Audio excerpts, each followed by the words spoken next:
सिर्फ मैं ऑब्जर्व कर रहा हूँ कितने लोग नए हैं जो मेरे को पहली बार देख रहे हैं। अबे तू क्या हाथ ऊपर कर रहा है? बेशर्मी का हद होता है गजनी। 2 साल से मेरे पास पढ़ रहा है, मेरे को बोलता है मैं। ठीक है चलो ओके। हाँ चलो, जो भी मेरे पास पढ़ चुके हैं उनको पता है मैं कौन है, जो नहीं पढ़ चुके हैं उनको सिर्फ पहले इंट्रोडक्शन दे दूं थोड़ा सा। I am a chartered accountant. ठीक है, ठीक है, इसके आगे का जरूरत नहीं है। तुम जिसके लिए मेहनत कर रहे हो मैं वही हूँ। ठीक है, my name is professor Sameer, I am a chartered accountant and I am teaching from last 13 years. ठीक है, 12 साल था, अभी 13 हो गया। ठीक है, तुम बड़े होते जा रहे हो ना, तुम अपना भी 1 साल बढ़ते जा रहे हैं। हाँ, तो अब ऑलरेडी तुम लोग ने अकाउंट्स वगैरह इंटर वगैरह स्टार्ट कर दिया पढ़ना। बहुत लोग अपने ही फाउंडेशन वाले, अभी तक तुम्हारा रिजल्ट आया है नहीं आया है, जो कुछ भी है, अगर तुम यहाँ पर बैठे हो इट मीन्स ऐसे ही सोच के बैठे हो हम पास हैं। हाँ नहीं, क्यों बोल रहा हूँ उसका रीज़न बताता हूँ। बिकॉज अगर तुम वो सोच के बैठे हो, मतलब तुम्हारा पेपर अच्छा गया है, तुम बोलोगे कि सर उसमें थोड़ा सा डामाडोल वगैरह है, वो हर प्रोफेशनल एग्ज़ाम देने के बाद हर एक को फील आता है, हमको भी आता था। हमारा पेपर कितना भी अच्छा क्यों ना गया, हमको भी फील आया था कि भाई कुछ भी हो सकता है, because it is professional exam. ये 12वीं का एग्ज़ाम नहीं है। तुमको पता चला रहेगा ना फाउंडेशन का एग्ज़ाम देने के बाद ये क्या था जो हम दे रहे थे। हाँ, because it is a professional exam, the pressure, the question, the task, the ये। तो हम यहाँ पर जो भी बैठे हैं सब ऐसे ही है कि सी फाउंडेशन क्लियर होके बैठे। ठीक है, कुछ डायरेक्ट एंट्री वाले हैं ना, 1 2, हाँ 3 4 5 6 7 8 9, ओके ठीक है, तो उनको ये सब चीज़ नहीं पता रहेगा जो मैं बोला था अभी। ठीक है, बट जो एक एग्ज़ाम वो लोग देकर आए, अब हम डायरेक्ट एंट्री वाले सब एट पार। कुछ चैप्टर्स तुमने ऑलरेडी पढ़े रहेंगे। ठीक है, इफ़ यार डायरेक्ट एंट्री तो अकाउंट्स के कुछ चैप्टर्स तुम लोग ने पढ़े रहेंगे, बट उसका लेवल भी वही चीज़ है, वो ग्रेजुएशन लेवल का। और अपने को मालूम है अपन F Y B com S Y B com में कैसा पढ़ाई किया, क्योंकि वो भी सर ने किया हुआ है। आपने मालूम, अपन उसको ध्यान नहीं, पहला 3 दिन पहले अपन पढ़ाई करेगा उसको। बट अभी जो भी हम लोग पढ़ रहे हैं, why I am saying this, the reason is because कि जो लोग भी यहाँ पर बैठे हुए हैं, अपन जो भी चैप्टर पढ़ रहे हैं, अपना रिजल्ट आया हो ना आया हो, हम यही सोच के बैठे हैं कि हम पास होंगे तो उतना ही इज्जत, उतना ही ईमानदारी से पढ़ाई करेंगे। The reason of saying that, because कैसा होता है ना, कुछ लोग आ जाते हैं मतलब अर्ली वर्ड में, वो बोलता है रिजल्ट के बाद अपन ध्यान देंगे, कुछ ज़रूरत नहीं है। आए हो ना, 2 घंटा इज्जत से पढ़ लो, 2 ढाई घंटे का ही सेशन है, 2 ढाई घंटा इज्जत से पढ़ाई कर लो। Whatever we are talking, whatever we are saying in this classroom, वो तुम्हारे सब काम का ही है। और जो हम लोग चैप्टर स्टार्ट करने वाले हैं वो बहुत इंटरेस्टिंग चैप्टर है। Interesting chapter in the sense, एक तो वो सिंपल है थोड़ा सा, और दूसरा चीज़ बहुत सारा नया नया कॉन्सेप्ट मिलेगा, मतलब तुमको बोर नहीं होएगा यार ये वही चीज़ करते आ रहे, नहीं, खत्म, नया, टोटली नया सब। उसमें तुम्हारा मैं शेयर मार्केट भी लेके आएगा, थोड़ा अदर जनरल नॉलेज भी लेके आएगा, थोड़ा अपन टाइम पास भी करेंगे। क्यों? बिकॉज अब तुम्हारा दिमाग चलना चाहिए। हमारा जो भी चीज़ यहाँ पर होता है, जो अपने पास पढ़े थे उनको भी मालूम है कि भाई कॉन्सेप्ट जो भी अपना फाउंडेशन का था, हर एक क्वेश्चन नया, इंटर में कॉन्सेप्ट भी अलग अलग आएंगे हर क्वेश्चन में। So each and every question will give you a new concept, एक नया सा चीज़ रहेगा। सो डेफिनेटली अगर नया चीज़ सीखने को अपने को अच्छा लगता है ना, तो अपने को बोरियत वाला फील नहीं होएगा। और सिर्फ इतना चीज़ है कि अपन उतना कंसंट्रेशन और ईमानदारी से पढ़ाई करेगा। दैट्स वाई ये सब जो भी चीज़ था उसके लिए था। अभी ऑलरेडी शिवा सर का ऑलरेडी कुछ हो गया है एक पर्टिकुलर टाइम, अब मेरा बारी है, तो अब हम चालू करते हैं। जैसे अपना ये ख़त्म होगा तब तक शायद रिजल्ट का डेट वगैरह डिक्लेयर कर देगा वो लोग, सो बाद में आगे फुल स्पीड में चालू करेंगे। चलो अब स्टार्ट करते चैप्टर, बट उसके पहले आने तो इसको,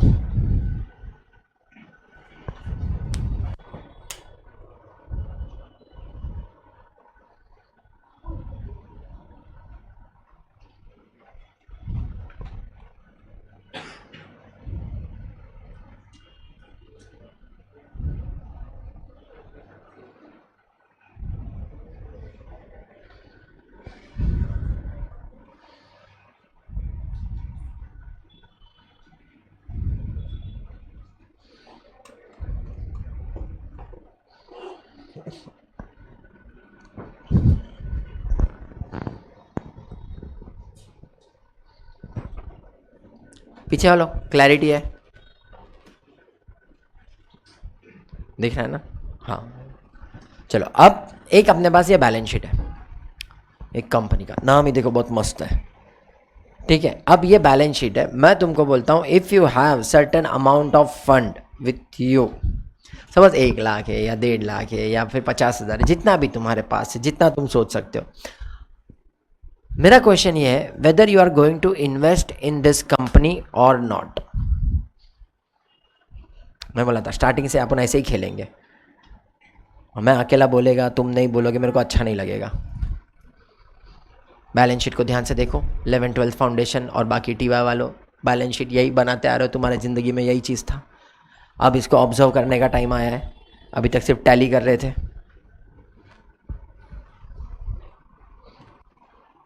चलो एक जन बोलता नहीं, बाकी लोग हाँ या ना, जवाब में सिर्फ 2 ही चीज़ होता है, या तो हाँ हो सकता है या ना हो सकता है। हम ऐसा नहीं बोल सकते 50,000 उड़ा के आएंगे हम, या तो हाँ या ना, इफ़ यस और नो।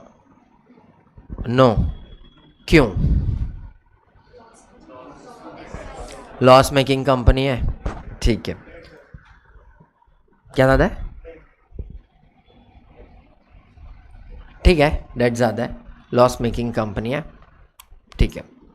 मैं बोलता हूँ कंपनी का जो डायरेक्टर है, वो कंपनी का डायरेक्टर ने आके,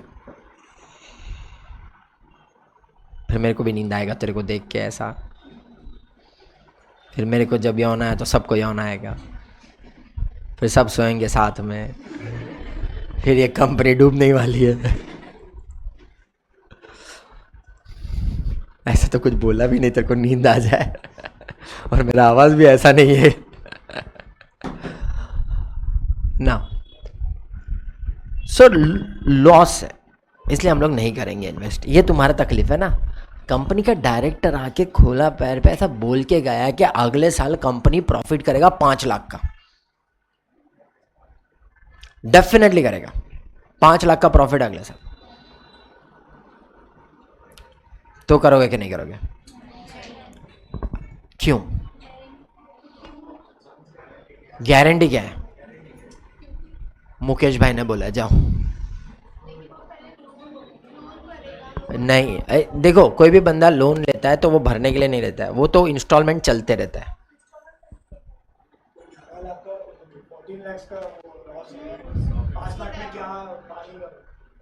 ओके, और इन्वेस्ट करेगा। चलो एक जन आ गया, मुकेश भाई के नाद में एक जन आ गया, चलो और कोई 4-5 जन नहीं है सिर्फ क्लास में, पढ़ाई सब लोग कर रहे हैं, पैसा सबका लगा है भाई, तो जवाब सबका आना चाहिए, अदरवाइज कुछ मतलब का नहीं है। देखो तुम्हारा दिमाग ऐसा, कुछ भी सही या गलत कुछ भी हो, फेंको उसको, सर अच्छा कैच पकड़ेगा। बट जब तक नहीं बोलोगे ना, मेरे को नहीं समझ में आएगा कि तुम लोग के दिमाग में क्या चल रहा है, सही गलत। तुमको लगता है हाँ इन्वेस्ट करना चाहिए, तुमको नहीं लगता है नहीं इन्वेस्ट करना चाहिए, जो भी रीज़न है रीज़न दो। आई वॉन्ट दैट रीज़न कि तुम कहाँ अटकते हो। यस और नो, एक जन बोलता है हाँ, बाकी 2 जन हाँ, रीज़न क्यों करना चाहिए? यस और नो, वाई? अगले साल प्रॉफिट करेगा, गारंटी है, मुकेश भाई बोला है। अभी इसके बाद तो भगवान भी पीछे रह जाते हैं।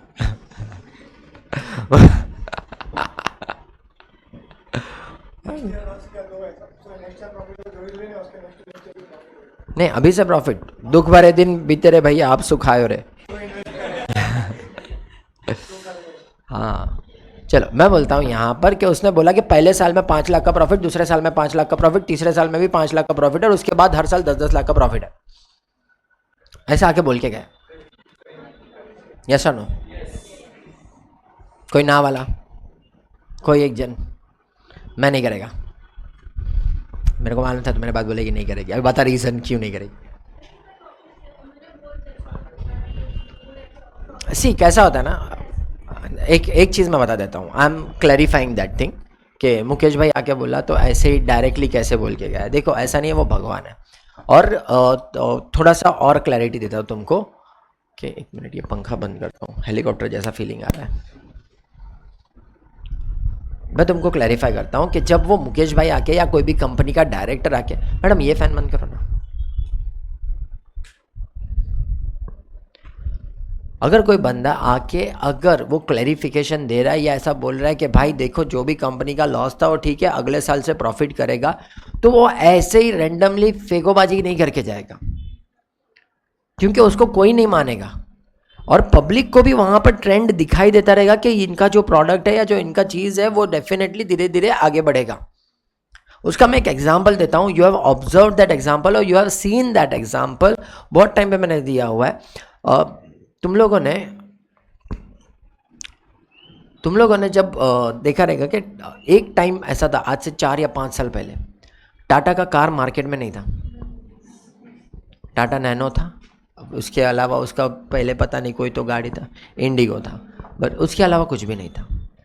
2020 में when the COVID was there, at that time Tata का शेयर का price was 70 rupees, 65 to 70 rupees, Tata Motors 70 rupees. But वो टाइम पे they have launch the car that is Nexon, Tiago, फिर और एक कोई तो उसका हैरियर, सफारी को तो उन्होंने रिवैम्प किया, और एक टी पे से और एक गाड़ी है टिगोर और टियागो, और अभी पंच। देखो धीरे धीरे अब वहां पर जब उसने नेक्सॉन लॉन्च किया और Tiago at that time, sorry Tigor at that time was there, कि उसने लॉन्च किया था वो कार अच्छा परफॉर्म करना स्टार्ट कर दिया था, पब्लिक के नजर में आया था वो चीज। दूसरा चीज, अब ये पब्लिक के नजर में आया, बट जो सोचने वाला बंदा है ना, जो लिटरली सोच समझ के इन्वेस्ट करता है, they know that Tata has already invested in foreign company के कार में, या उसने अक्वायर किया जैगवार, लैंड रोवर, वो कंपनी में उसने क्या किया है, अक्वायर। अगर उसने स्टेक अक्वायर किया है, वो कंपनी का उधर मालिक बन के बैठा है, डेफिनेटली वो टेक्नोलॉजी का दुनिया में उधर किंग लोग बैठे हैं, वो कुछ ना कुछ तो यहां पर लेके ही आएगा ना। सो जब मैं बोल रहा हूं कि कंपनी का मालिक आगे अगर कभी कुछ बोलता है ना तो वो ऐसे ही नहीं बोलेगा, वो कुछ सोच समझ के बोलेगा। टाटा वाले को मालूम था कि देखो उसने लैंड रोवर, जैगवार वगैरह उधर अक्वायर किया है, नो डाउट पहले उसको प्रॉफिटेबल किया उसने, it was also loss making eight that time, because वो ब्रिटेन एग्जिट वगैरह सब हुआ, that's why they incurred a loss, otherwise वो गाड़ी लॉस में नहीं जाता है। फिर उसके बाद उन्होंने वहां से टेक्नोलॉजी डेफिनेटली यहाँ पे डिराइव किया।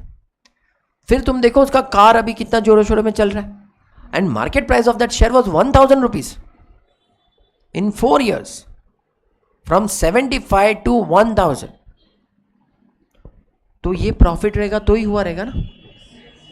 So when I am saying that, क्या डायरेक्टर आके बोल रहा है तुम लोगों को कि यार वो 5 लाख जाएगा, तो पब्लिक भी पागल नहीं है क्या आंख बंद करके विश्वास करेगा उसकी बात का।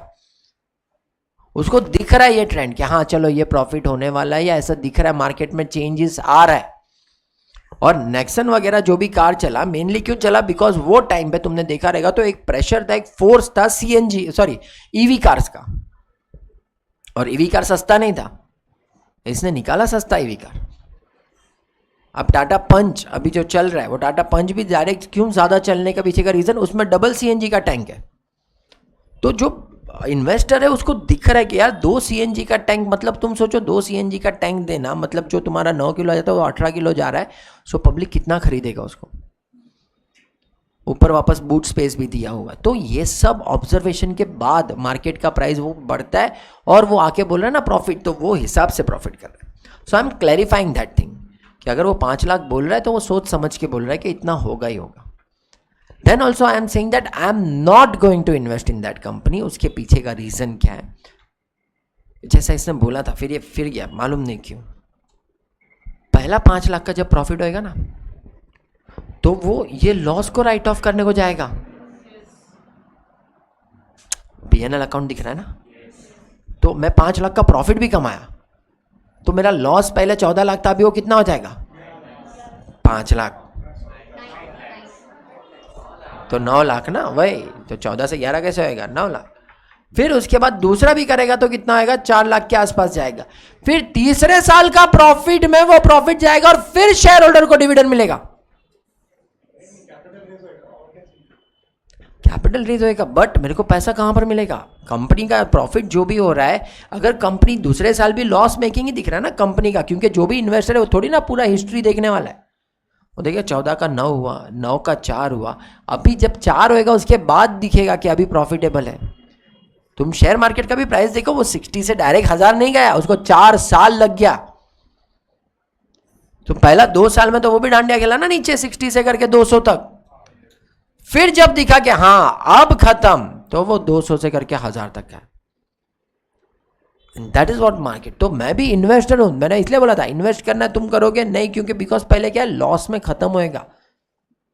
तो अगर कंपनी को ये टाइम पे भी देखेंगे ना कि 5 लाख का लॉस होएगा, सॉरी प्रॉफिट होएगा, फिर जाएगा आगे, तो भी कंपनी में ज्यादा लोग इन्वेस्ट नहीं करेंगे, लोग डरेंगे, लोग डरेंगे।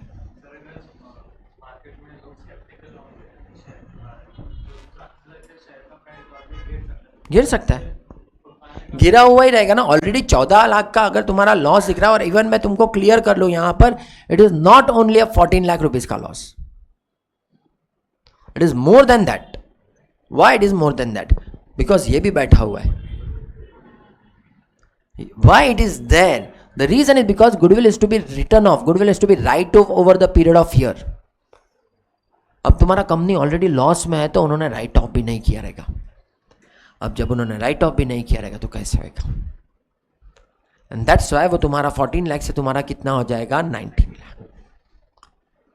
तो तुम्हारा लॉस टेक्निकली 19 लाख का है, तुम्हारा शेयर्स ऑलरेडी नीचे है, बट वही टाइम है जहां पर डायरेक्टर को आके गेम खेलने का रहता है।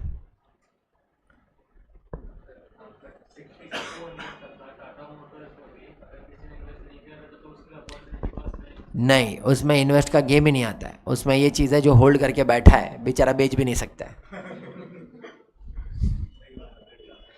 If I have already invested, वो प्राइस में कोई आ ही नहीं रहा है। अब मैंने 150 में खरीदा था, प्राइस 60 रुपया हो गया है, अब मैं बेचूंगा से 90 रुपये लॉस में, जान जल जाता है मेरा। So it is not like that, वो मैं होल्ड करके बैठा हुआ है। So I am not selling, I am holding that share. जो ये लोग है ना, तुम वो का उसका बात कर रहे हो, they are already holding the shares. अब मार्केट जो है वो ऊपर मेरे को बढ़ने नहीं दे रहा है, तो मेरे को चुपचाप शेयर होल्डर बन के बैठना पड़ेगा, बिकॉज मेरे पास भी ऐसे बहुत सारे शेयर्स हैं। जिसने भी जोमेटो का शेयर्स खरीदा था, पेटीएम का शेयर्स खरीदा था, बेचारा क्या कर रहा है? LIC, जोमेटो अभी ऊपर आया ना, जब लॉन्च हुआ था, जब आया था तब से, वो भी जोमेटो अभी प्रॉफिटेबल हुआ इसकी वजह से। हर ऑर्डर पे 6 रुपया प्लेटफॉर्म भी लेता है अभी वो। तुम्हारा डेली बेसिस का ऑर्डर पे उसका दिन का एक मर्सिडीज आ रहा है। तुम देखो जोमेटो पे ऑर्डर करो, लास्ट में ना वो तुमको दिखाता है total order received during the year, during the day. वो 2 लाख मतलब 20 लाख 25 लाख 30 लाख उतना जा रहा है। 30 लाख, अगर सपोज 40 लाख गया, संडे के दिन है, बारिश बहुत है, तो अपन जोमेटो करने वाला है, 40 लाख ऑर्डर भी गया, इंटू 6 रुपया प्लेटफॉर्म फी। दिन का 2.5 करोड़ रुपए का उसका प्लेटफॉर्म फी है, मतलब उसमें उसने कुछ भी नहीं किया है, just a name of platform fee, that's it, जिसमें उसको मेहनत भी नहीं करना है, क्योंकि प्लेटफॉर्म फी मतलब वो जोमेटो का ऐप तो ऑलरेडी बना के रखा हुआ है। और इतना साल से प्लेटफॉर्म फी नहीं था ना, 1 रुपये से स्टार्ट किया था उन्होंने प्लेटफॉर्म फी, 1 रुपया, 3 रुपया, 5 रुपया और 6 हो भी गया, धीरे धीरे 10 भी हो जाएगा। वो मस्त दिन का मर्सिडीज ले सकता है वो दीपेंद्र गोयल। हाँ, इट इज अ बिजनेस। सो अभी देखो जोमेटो वगैरह का भी जो प्राइस था वो धीरे धीरे ऊपर गया, द रीजन बिकॉज अभी वो प्रॉफिट दिखने लगा। राकेश झुनझुनवाला ने क्लियरली बोला था when the Zomato launch, I am not going to invest in the loss making company. मेरा वर्डिंग्स नहीं है, झुनझुनवाला का वर्डिंग है। जिसको मालूम है वो कौन था, अच्छी बात है, नहीं मालूम था क्या ही फर्क पड़ता है। द रीजन इज, अगर तुमको नहीं मालूम था मतलब you are not into the share market, you are not into the trading, क्या ही फर्क पड़ेगा फिर, कोई भी हो। बाकी अगर उसने ना बोला है तो बहुत सारे जन रुक जाएंगे, मैं खुद रुक गया, बोला नहीं खरीदने का। वो बंदा आके ना बोलता है जो इतना पूरा जिंदगी इसमें ही पैसा कमाया है, अगर वो ना बोल रहा अपन नहीं खरीदने का। मेरा दोस्त लोगों ने खरीदा, उन्होंने मेरा नहीं सुना, खरीदा, फिर लॉस में बेचा। बेचना ही पड़ेगा, कितना टाइम तक तुम होल्ड करके रखोगे? तुम्हारा होल्डिंग कैपेसिटी है तो ठीक है, होल्डिंग कैपेसिटी नहीं है, यू हैव टू सेल। क्योंकि तुमको दूसरा अपॉर्चुनिटी शेयर में मिलेगा, तुम उसमें डालोगे, वैसा चीज़ है।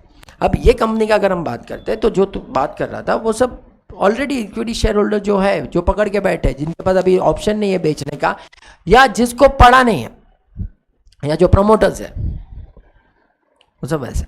सो now what we have to do कि ये जो भी कंपनी है ना, ये कंपनी इतने सालों से, अभी ध्यान से सुनो, कंपनी जो है लॉस मेकिंग कंपनी है, बट वो कंपनी तुम्हारा सिर्फ करंट ईयर में लॉस नहीं कर रही थी, वो company over the period of year loss कर रही थी।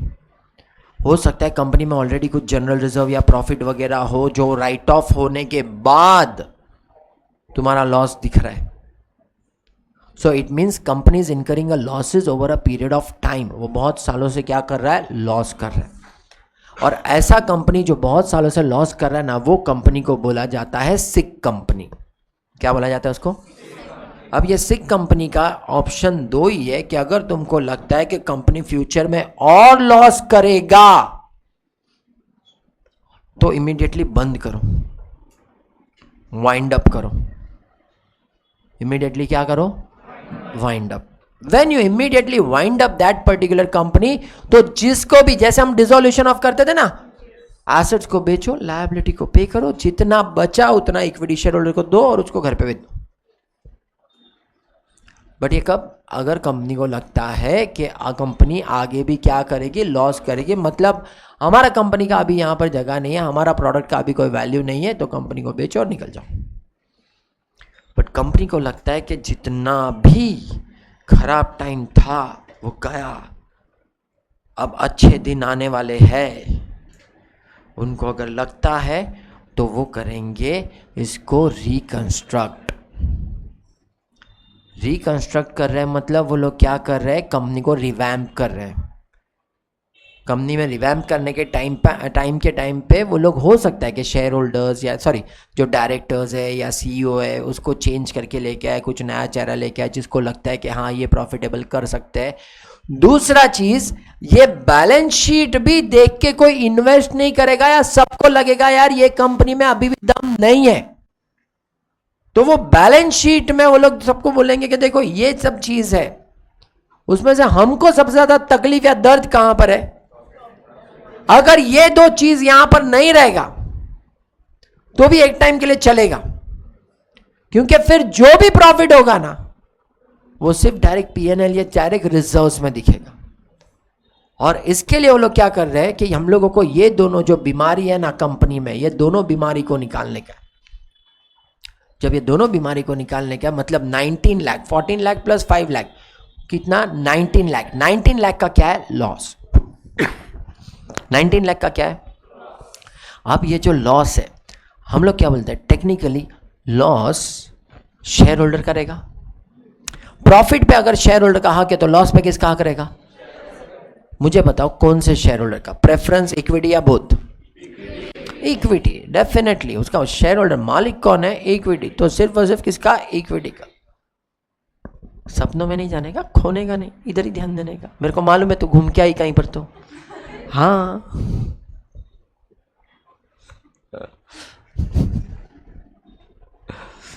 एक डिटूर मार के आई तू इधर।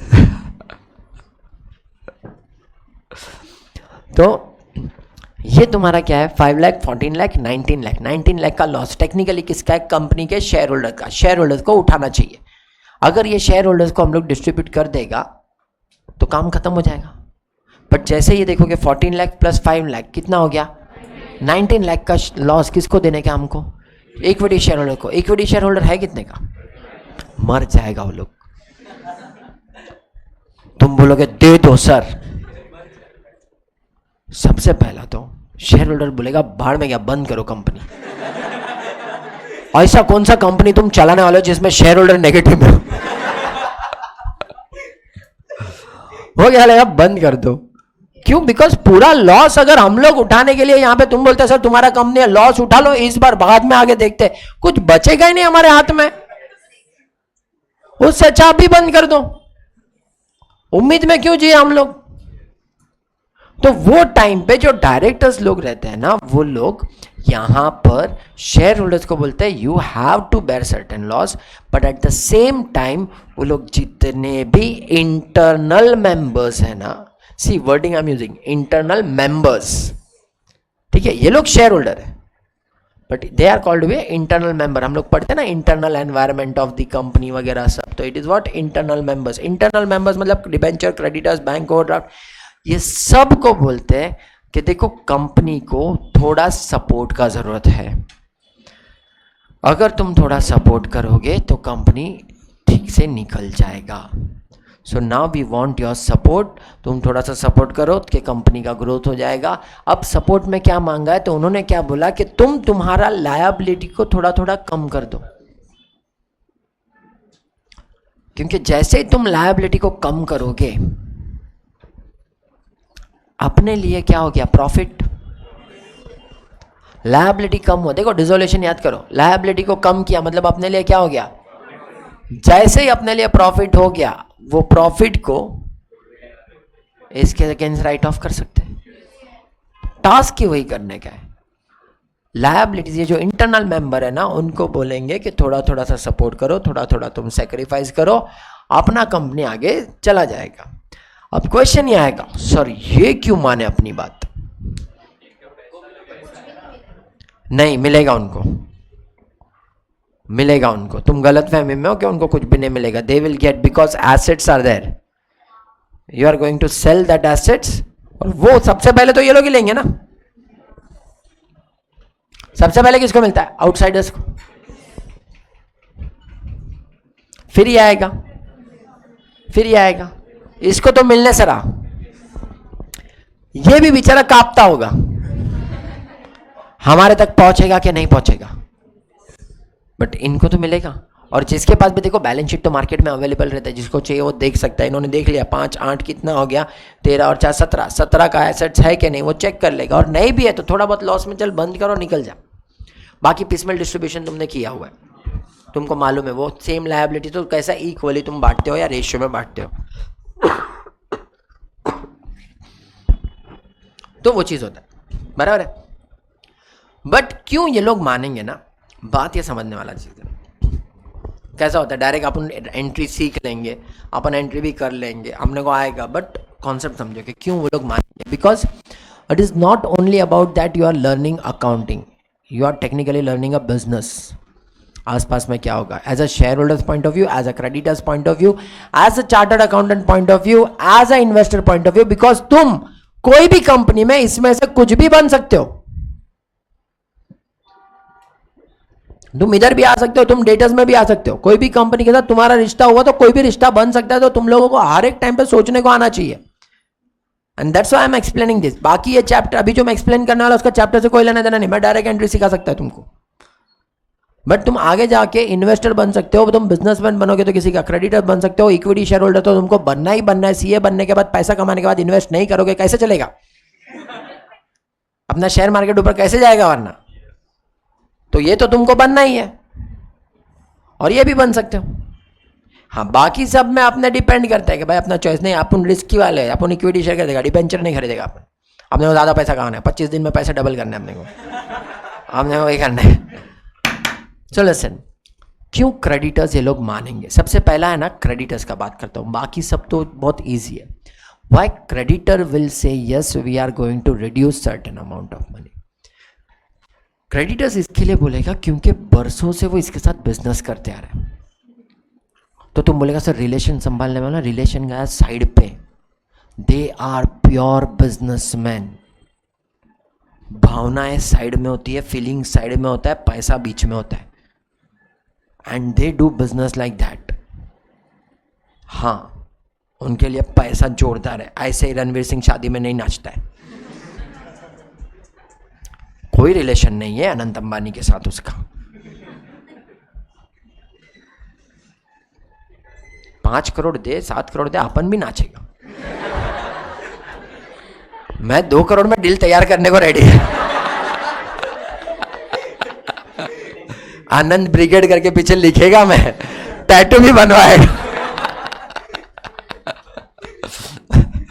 बंदे के पास पैसा, बंदा कुछ भी कर सकता है। सबके कुर्ते पे लिखवाया उसने कि तेरे को ये पहनना है कुर्ता, सोचो। ठीक है, छोड़ो, बहुत हो गया, बहुत शादी को प्रमोट कर दिया हम लोगों ने। अब क्रेडिटर्स जो भी है ना, they are doing their business, continuous business, और जितनी बार भी वो लोग ट्रांजैक्शंस करते हैं ना, हर ट्रांजैक्शन में वो लोग प्रॉफिट कमाते हैं। ईच एंड एवरी टाइम जितना भी परचेज उसने किया रहेगा हमारे पास से, हमने प्रॉफिट कमाया रहेगा उसके ऊपर से। सो तुम बोलोगे सर तो प्रॉफिट कमाया अभी लॉस, नहीं, आई एम नॉट सेइंग दैट। अगर मुझे वहां पर लग रहा है कि यार कंपनी जो है सच्ची में लिटरली ग्रो करने वाली है, कंपनी का सेल्स बढ़ेगा, तो डेफिनेटली हमारा ट्रांजैक्शन बढ़ेगा। हमारा ट्रांजैक्शन बढ़ेगा तो ऑटोमेटिकली अब भी मैं 1 लाख रुपया नुकसान झेलने के लिए रेडी है। सामने 10 लाख का फायदा दिख रहा है ना। और एक बार अगर ये सिचुएशन में मैं वो कंपनी को हेल्प कर देता हूं, आपको लगता है वो कंपनी आपको छोड़ेगा? सो ये मैटर होता है, that's why they are saying. और दूसरा चीज, क्रेडिटर्स को ये भी डर रहता है कि जो माल मैं इसको सप्लाई कर रहा हूं, मेरे पास प्रोडक्शन ऑलरेडी ज्यादा है, अब अगर मैं इसको सप्लाई नहीं करेगा, मेरे को किसी और को ढूंढना भी तो पड़ेगा, कोई और कस्टमर को भी तो देखना पड़ेगा, कुछ और भी तो करना पड़ेगा। वो होता है क्या, वो हो पाएगा क्या, वगैरह वगैरह, वो सब चीज़ है ना। तो दैट्स वाई क्रेडिटर्स बोलता है ठीक है चल अभी 50,000 1 लाख माफ करना पड़ा, कर लो, फ्यूचर में वापस अपन कमा ही लेंगे उसके पास से, ऑलरेडी बहुत कमाया है, अभी भी कमाएंगे। सेम वे डिबेंचर होल्डर जो रहेगा वो लोग भी बोलेगा कि हम लोग भी सेक्रीफाइस करने को रेडी है। हाँ, बट डिबेंचर होल्डर एक गेम खेल सकता है इसमें। डिबेंचर होल्डर क्या बोलेगा, देख 1 लाख माफ करने को रेडी है, ये 8% का 10% कर दो, खुश। क्यों? 2% बढ़ गया ना, जितना छोड़ रहा हूं ना उतना मैं 2 साल में कमा लेगा, मेरे को कोई प्रॉब्लम नहीं। वो लोग वो गेम खेल सकते हैं। तो और अपन ना भी नहीं बोलेंगे क्योंकि अपने को इमीडिएट सेव करने का है। अगर ये काम हो गया, ये टास्क हो गया ना, आगे निकल जाएंगे। फिर उसके बाद बैंक ओवरड्राफ्ट वाले वो लोग भी तैयार है, अगर वो लोग सेक्रीफाइस करने को रेडी है। तो हमने क्या किया ना, जितना भी इंटरनल मेंबर्स है ना, वो सबको बोला कि तुम सब लोग थोड़ा थोड़ा सेक्रीफाइस करो। जैसे ही थोड़ा थोड़ा सेक्रीफाइस करोगे अपने पास एक प्रॉफिट जमा होएगा, वो प्रॉफिट से अपन ये जो बीमारी है ना उसको क्या कर देंगे, साफ कर देंगे। बराबर? इधर तक समझ में आया कहानी? हम लोग ने क्या बोला, हम लोग पूरा बिजनेस को रिवैम्प कर रहे हैं। अब जब रिवैम्प कर रहे हैं, रिकंस्ट्रक्ट कर रहे हैं, तो ऑटोमेटिकली रिवैल्यू का भी बात आ ही जाएगा। अब जब मैं रिवैल्यू करेगा तो सारे एसेट्स को भी तो रिवैल्यू करेगा। जब एसेट्स को रिवैल्यू करेगा तो हो सकता है कि एसेट्स का वैल्यू इंक्रीज हो सकता है एसेट्स का वैल्यू, बचपन से लेके अभी तक एडमिशन, रिटायरमेंट, डेथ, वही सीख के है ना रिवैल्यूएशन। एसेट्स का वैल्यू इंक्रीज हुआ तुम्हारे लिए, प्रॉफिट या लॉस, और डिक्रीज हुआ तो अब जो भी प्रॉफिट होएगा तो जमा होएगा ना, और इसको क्या करने के लिए, राइट ऑफ करना है। ऐसे करके हम लोग यहाँ पर एक चीज करते हैं, that is called the internal reconstruction. हमने पूरा कंपनी को रिवैम्प किया, कोई भी बाहर वालों का हेल्प नहीं लिया। जो इंटरनल मेंबर्स है हमने सिर्फ और सिर्फ उनका ही हेल्प लिया। And that's why the name of the chapter is internal reconstruction. Concept समझ में आया? अब इसको प्रैक्टिकली बताता हूँ कि होता क्या है। जब हम लोग को रिवैम्प करने का है तो जो डायरेक्टर्स रहेगा वो directors, debenture holder, creditors, preference share holders, equity share holders, सबके साथ मीटिंग करेगा। इंडिविजुअली बोलो या साथ में बोलो, और सबके पास से बोलेगा तुम कितना सैक्रिफाइस करने को रेडी हो। वो पूछेगा उनको कि कितना सैक्रिफाइस करने को तुम लोग रेडी हो। तो अब हो सकता है कि इक्विटी शेयर होल्डर सैक्रिफाइस करने को रेडी हो, प्रेफरेंस शेयर होल्डर सैक्रिफाइस करने को रेडी हो, और सैक्रिफाइस करने के बाद उनका रिवाइज अमाउंट कुछ ऐसा रह सकता है। इसने कुछ नहीं किया, इसने 3 लाख का सैक्रिफाइस किया, इसने 1 लाख का किया, इसने 3 लाख का किया, इसने 10 लाख का किया, और कुछ रिवैल्यू होने के बाद फिगर एसेट्स का कुछ ऐसा भी हो सकता है, इंक्रीज हुआ, बाकी सब सेम। अब अगर तुम ध्यान से देखोगे ये सब रिवैल्यू होने के बाद तुम्हारा प्रॉफिट देखो, इधर 2 लाख का प्रॉफिट हुआ है, बराबर। और यहां पर कितने का प्रॉफिट हुआ, वो 2 लाख प्लस 10 12 15 16 19, हमको चाहिए कितना था 19 लाख का जो प्रॉफिट हुआ है, वो प्रॉफिट से हम ये दोनों बीमारी को साफ कर देगा। और जैसे ही दोनों बीमारी को साफ कर देगा, इट मीन्स अब यहां पर कुछ भी अमाउंट आएगा ही नहीं, it will B zero, it will B zero. तो अब आफ्टर रिकंस्ट्रक्शन का अगर तुमको बैलेंस शीट देखना है तो वो कुछ ऐसा दिखेगा। अब जैसे ये बैलेंस शीट देखेगा, ना पीएनएल है ना गुडविल है, तुम्हारे पास देखो equity, preference, debentures, creditors, land and building, debtors and cash. अब जो भी प्रॉफिट होगा सबको मिलेगा, पहले साल से मिलेगा। और मैं बोलता हूं अगर डिविडेंड नहीं भी बांटा तो रिजर्व्स एंड सरप्लस में दिखेगा। और अगर कोई भी कंपनी का रिजर्व्स एंड सरप्लस में प्रॉफिट दिखेगा तो ऑटोमेटिकली मार्केट में उसका शेयर प्राइस तो बढ़ने वाला ही है ना। So whether they will give you a dividend और not, but they show the profit. तो जो हम बोलते हैं ना क्वार्टर टू क्वार्टर जो प्रॉफिट हुआ, हर 3-3 महीने में रिपोर्ट आता है।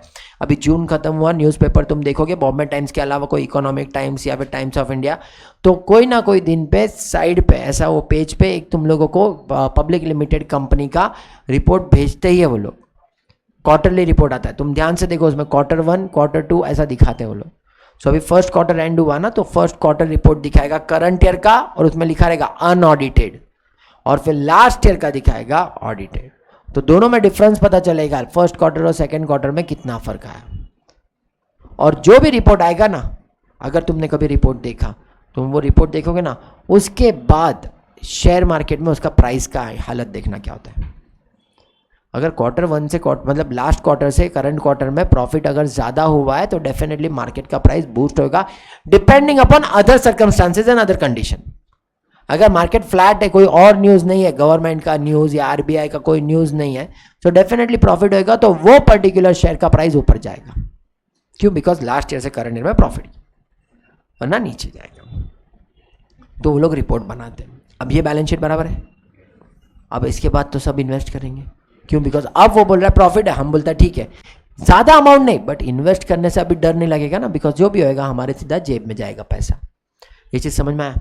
अब हमको करना क्या है, हम लोगों को जब हम लोग ने यहां पर सब शेयर होल्डर्स का, डिबेंचर होल्डर्स का सबका मीटिंग बुलाया, उन लोगों ने सब लोग ने हम लोगों को एग्री किया, तो हम एक टर्म्स एंड कंडीशन बनाते कि कौन कितना सेक्रीफाइस करने को रेडी है। उसके बाद हमारा बैलेंस शीट और ये जो भी टर्म्स एंड कंडीशन वगैरह हमको दिया है वो हम लोग लेके जाके देते हैं एनसीएलटी को, नेशनल कंपनी लॉ ट्रिब्यूनल, उनको सबमिट करते हैं, वो एक्सेप्ट करेगा। जब वो एक्सेप्ट करके हम लोग को देगा, उसके बाद अपना जर्नल एंट्री चालू होगा। तो इसके लिए तुमको क्वेश्चन में ऐसा दिया रहेगा, all the parties has approved या scheme of reconstruction has been approved. तो वो स्कीम ऑफ रिकंस्ट्रक्शन जब अप्रूव होएगा, उसके बाद हम लोग जर्नल एंट्री स्टार्ट कर सकते हैं। तो अब फाइनली हम लोग पहुंचे जर्नल एंट्री पे, ये सब कार्यक्रम खत्म करने के बाद। अब जब जर्नल एंट्री स्टार्ट होएगा तो अपने को सीखने गए। तो अब तुम लोगों को, जैसे हम लोग बोलते हैं ना एडमिशन ऑफ पार्टनर करते थे, तो एक अकाउंट सीखते थे, रिवैल्यूएशन अकाउंट। तुम फाइनल अकाउंट में पीएनएल अकाउंट बनाते थे, फिर उसके बाद एनपीओ में इनकम एंड एक्सपेंडिचर अकाउंट बनाते थे, इधर रिवैल्यूएशन सीखा। अपना अकाउंट से ना बहुत छोटू सा है, अपने अकाउंट्स के पास 3 ही रूल है, उतने में ही खेलना है। तो हर टाइम हर नया चैप्टर में वो कुछ नया करने के लिए अपने को एक नया अकाउंट दे के जाता है। तो ये चैप्टर में एक नया अकाउंट, बहुत ही अलग अकाउंट है, जिसको उन्होंने नाम दिया है कैपिटल रिडक्शन अकाउंट या फिर रिकंस्ट्रक्शन अकाउंट। एकदम नया अकाउंट है, तुमने आज तक नहीं सुना उसके बारे में। या तो क्या बोलते हैं उसको, कैपिटल रिडक्शन अकाउंट या फिर एकदम नया। अब मैं तुमको बताता हूं, it is same as revaluation, रिश्ता वही सोच नहीं, अपने पास अकाउंट्स में है ही नहीं। मैं वही सिखाता हूं तुमको बार बार, जो 12वीं से मेरे पास है उनको वही सिखा रहा हूं अलग अलग नाम से। करना उधर से वो बटन है, देख 3 नंबर का बटन, कर दे उधर से, भेज तेरे दोस्त को, जाएगा वो, कर दे बंद। फैन नीचे तो वो भी बंद कर दे, देखना ये रहा फैन का बटन, ये रहा।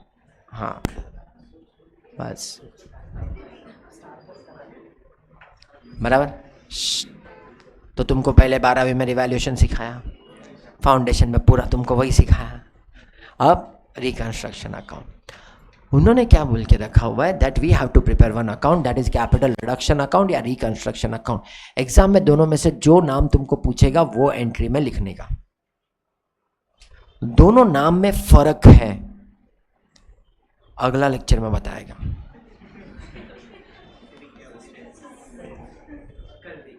कल देखिए, अभी बता दूं बट समझ में नहीं आएगा, फिर जो मेरे को ऐसा चला देखा वो किसी ने नहीं देखा वैसा फीलिंग आएगा।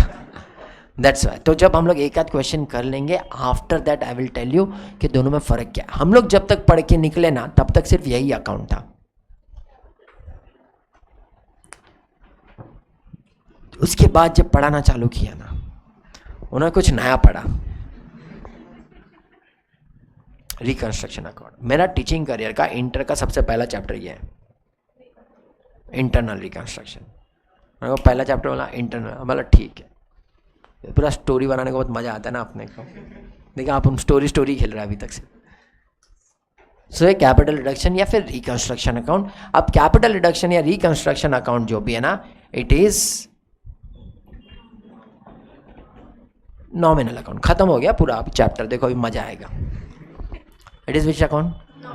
What is the rule of nominal account?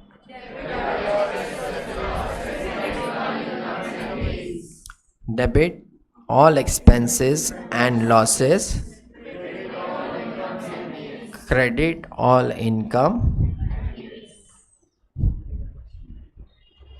बस अभी देखो सब जर्नल एंट्री तुम बोलोगे, मैंने नहीं सिखाया, मैंने सिर्फ रूल बताया।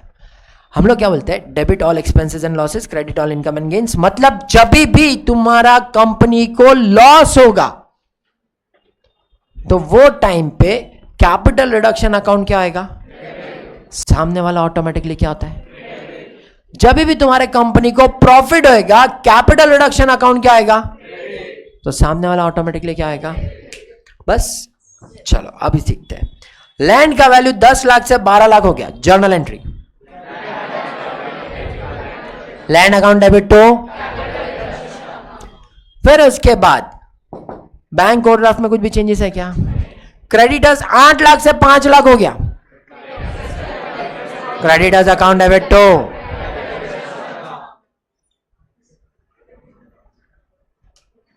हाँ तो पीछे रह गई थी। हाँ बंटी का साबुन स्लो हो गया था किसको तकलीफ हुआ इधर से? 5 लाख से कितना हुआ? 4 लाख। 1 लाख से कम हुआ, journal entry. 8% debenture account debit to capital reduction account. ठीक है, अभी वो 8% का 10% जब करेगा तो उसका जर्नल एंट्री क्या है वो बाद में सीखेंगे।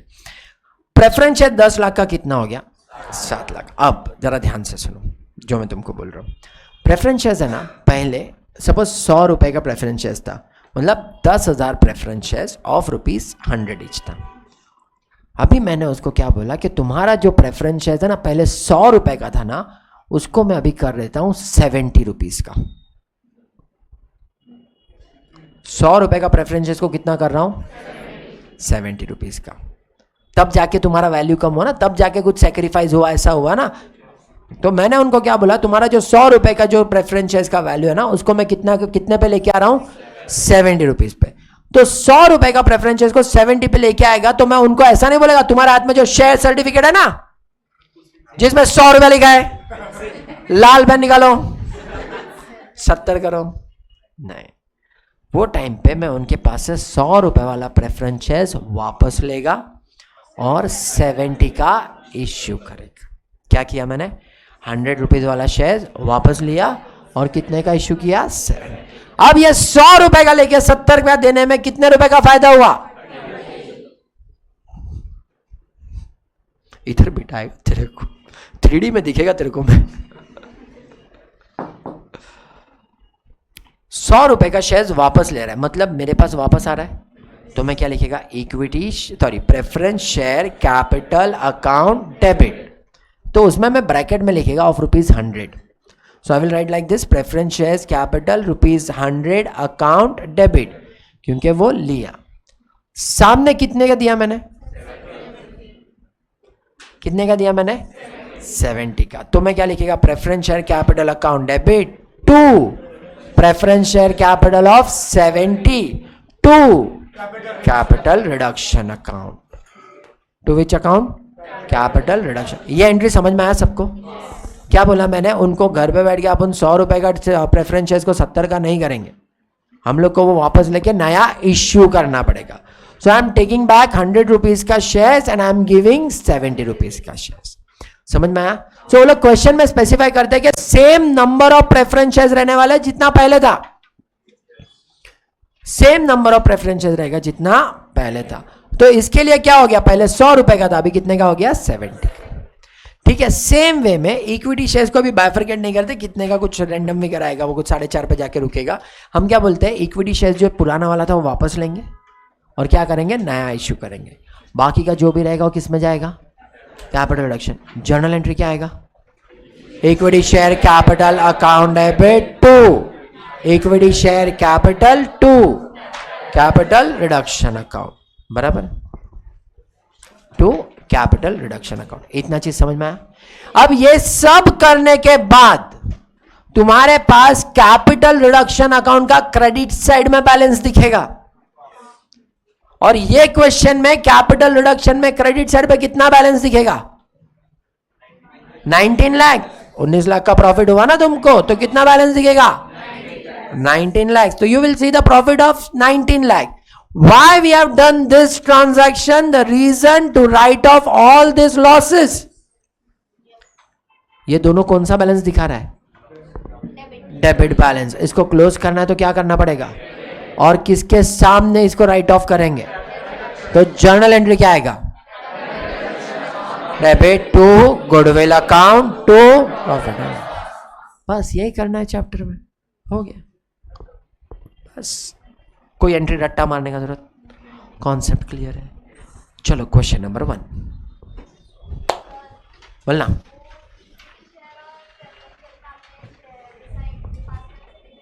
कर सकते हैं। डिबेंचर्स अगर पूरा वो क्या करेगा, क्लेम राइट ऑफ कर देगा, तो हम लोग क्या करेंगे? ठीक है, पे कर दिया। अगर डिबेंचर होल्डर बोलता है कि 10% करके दो, तो मैं 8% का लेके उसको 10% का देगा। इसलिए मैं बोला डिबेंचर्स का जब 10% का होएगा तो I will explain at that particular time कि क्या हो रहा है।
तो अपने वाला ये तेरे को नहीं मालूम है, वैसे बंद नहीं होता है।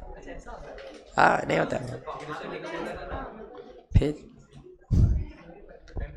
लॉस हो गया, सब सब फाउंडेशन में डाल के आया, वॉमिट करके आया इधर।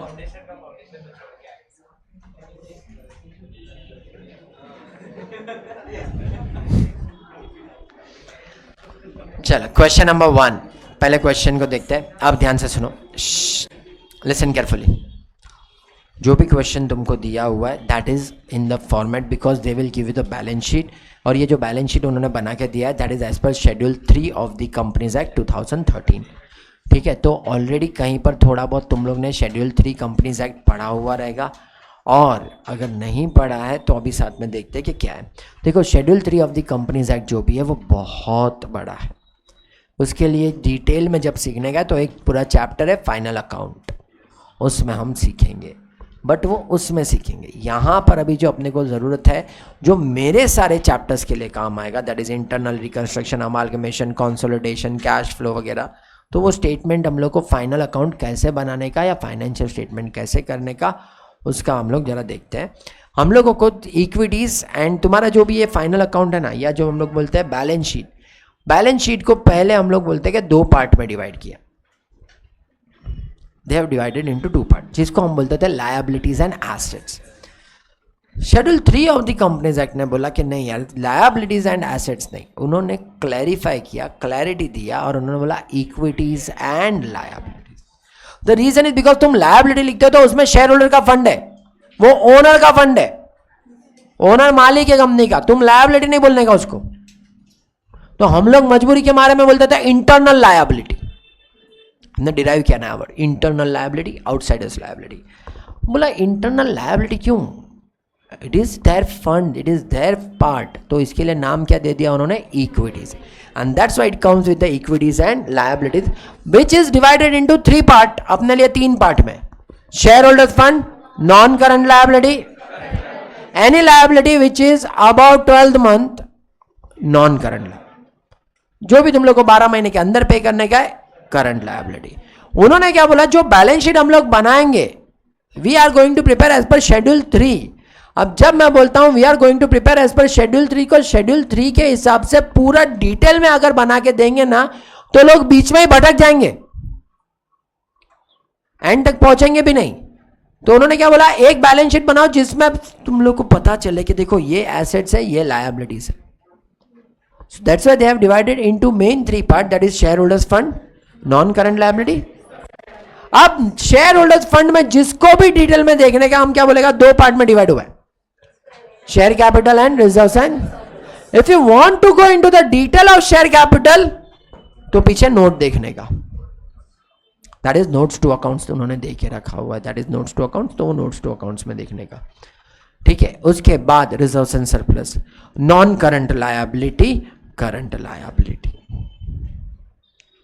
Non current liability and non current liability कितना है तुम्हारा, 10 लाख, करंट लायबिलिटी तुम्हारा कितना है, 6,35,000। अब वो नॉन करंट लायबिलिटी में क्या क्या है, तो सिर्फ एक ही चीज दिया है, डिबेंचर्स, इसके लिए डायरेक्ट यहां पर डाल के रखा हुआ है।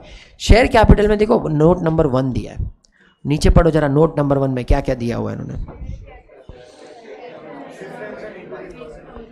8,7.5% preference shares of ₹100 each fully paid 8 lakh and 1,80,000 equity shares of ₹10 each fully paid, that is 18 lakh. So 8 lakh और 18 लाख, टोटल 26 लाख, ऊपर देखो मैच हो गया 26 lakh. In current liability what we have, in current liability we have loan from directors and trade payable, that is how much, 15 lakh and 6,20,000। फिर उसके बाद next property plant and equipment, goodwill and non current investment. Assets को 2 part में divide किया है, एक non current और दूसरा करंट। नॉन करंट को 3 पार्ट में डिवाइड किया है, एक property plant and equipment, intangible assets and non current investment. Current asset भी 3 पार्ट में डिवाइड है, inventory, trade receivable, cash and cash equivalent. Property plant and equipment, already तुमने जब डेप्रिसिएशन चैप्टर वगैरह सीखा रहेगा तो उसमें एस 10 करके आया रहेगा। पहले उसको लिखते थे fixed assets, but they have used the word, that is change the word non current assets, और उसमें भी उन्होंने स्पेसिफिक क्लैरिफिकेशन दिया, property plant and equipment that is all tangible,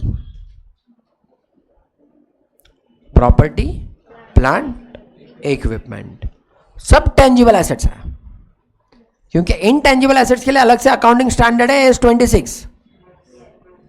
accounting standard 10 उन्होंने स्पेसिफिकली लाके रख दिया प्रॉपर्टी प्लांट एंड इक्विपमेंट, पहले उसका नाम था अकाउंटिंग स्टैंडर्ड 10 का अकाउंटिंग फॉर फिक्स्ड एसेट्स। अब जब तुम बात करोगे फिक्स्ड एसेट का तो फिक्स्ड में टेंजिबल इनटेंजिबल दोनों आता है, तो अकाउंटिंग स्टैंडर्ड 10 लिखेगा फिक्स्ड एसेट, उसमें नीचे पहला लाइन आएगा this standard is not applicable on intangible assets. तो उन्होंने बोला इससे अच्छा तो नाम ही चेंज कर दो, और फाइनली 2017 में उन्होंने नाम चेंज किया प्रॉपर्टी प्लांट एंड इक्विपमेंट, वो भी इसके लिए बिकॉज इंड एस आ गया था इसके, नहीं तो वही चलता फिक्स्ड एसेट्स के हिसाब से। तो अब शेयर कैपिटल हो गया, करंट लायबिलिटी में दो है, प्रॉपर्टी प्लांट एंड इक्विपमेंट में देखो पेटेंट एंड कॉपीराइट वगैरह दे के रखा हुआ है, फिर उसके बाद गुडविल एक अलग से दे के रखा है। नॉन करंट इन्वेस्टमेंट में क्या दे के रखा हुआ है 65,000, जरा देखो तो नॉन करंट इन्वेस्टमेंट में क्या दिया है, सिर्फ इन्वेस्टमेंट करके दिया हुआ है, ठीक है। कभी कभी हो देगा 10% इन्वेस्टमेंट इन गवर्नमेंट बॉन्ड या फिर कहीं पर इन्वेस्ट किया वो। और लास्ट में करंट एसेट में देखो 3 चीज दे के रखा है हम लोगों को, inventory, trade receivable, cash and cash equivalent. Bank overdraft negative में दिया है, ये बैंक ओवरड्राफ्ट इधर भी दे सकता है, करंट लायबिलिटी में भी डाल सकता है। अगर एंड में कुछ बैंक ओवरड्राफ्ट बचा तो हम उसको करंट लायबिलिटी में फेंक देंगे, ठीक है। अब नीचे सबसे पहले देखो क्या दिया, ये पूरा बैलेंस शीट रीड किया, अब पहला लाइन ही देखो क्या दिया, सॉरी एक ही मिनट, एक बैंक ओवरड्राफ्ट इधर भी दे सकता है या करंट लायबिलिटी में भी दे सकता है। अब due to heavy losses and over valuation of asset the following scheme of reconstruction finalize, देखो बोला है ना following scheme of reconstruction finalize. Preference share holder will surrender 20% of the share, underline करो, विल सरेंडर 20% शेयर्स, वो लोग 20% shares ही surrender कर रहे हैं।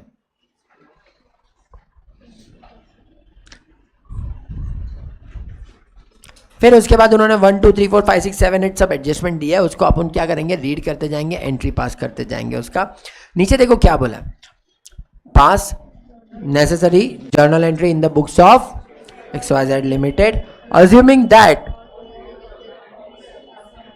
all the legal formality have been completed, prepare capital reduction account, ठीक है। तो पहले हम लोग सिर्फ बनाएंगे जर्नल एंट्री, तो अप्रोक्सीमेटली 1.5 पेज का जर्नल ड्रॉ करो। जर्नल का फॉर्मेट तो याद ही है,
चलो अब स्कीम ऑफ रिकंस्ट्रक्शन जो अप्रूव किया उन्होंने 1 से लेके 8 तक, कुछ तो स्कीम ऑफ रिकंस्ट्रक्शन उन्होंने डाला था जो अप्रूव किया उन्होंने. Preference share holder will surrender their 20% shares and they have been allotted 9% preference shares for the remaining amount. So जितना भी प्रेफरेंस शेयर होल्डर्स था उन्होंने 20% शेयर्स सरेंडर किया. देखो वहां पर क्या बोल के रखा है, 20% शेयर्स ही सरेंडर कर दिया. पहले ये देखो नंबर ऑफ प्रेफरेंस शेयर्स था कितना, 8000, उसमें से 20% उन्होंने सरेंडर कर दिया, 1600 सरेंडर कर दिया. बचा कितना, 6000. अब 6400 प्रेफरेंस शेयर्स हम लोग उनको इश्यू कर रहे हैं और वो कितना परसेंट का इश्यू कर रहे हैं देखो. इट मीन्स हम 7.5% का प्रेफरेंस शेयर्स वापस ले रहे, 9% का इश्यू कर रहे. जब 7.5% का वापस ले रहे तो कितने रुपए का ले रहे, 8000 इंटू 100, 8 लाख रुपीस. बट जब इश्यू कर रहे तो कितना कर रहे हैं, 6400, और एक शेयर कितने का, 100 रुपए का. तो 6400 इंटू 100 कितना, बाकी का पैसा कहां गया. तो क्वेश्चन में कुछ कैपिटल रिडक्शन बोला है उन्होंने, बोला है ना, कैपिटल रिडक्शन बोला है ना. So we have to write capital reduction, बराबर क्वेश्चन में जो दिया है. सो जर्नल एंट्री क्या बनेगा, 7.5% preference share capital account debit to share capital account 2, बराबर. ठीक है.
Seven and half percent preference share capital of 100 account debit to 9% preference share capital of 100 to capital reduction being 6400, 9% preference shares are issued in exchange of 8000 7.5% preference shares as per scheme of reconstruction. हर एक narration में हम लोग पीछे लिखेंगे as per scheme of reconstruction.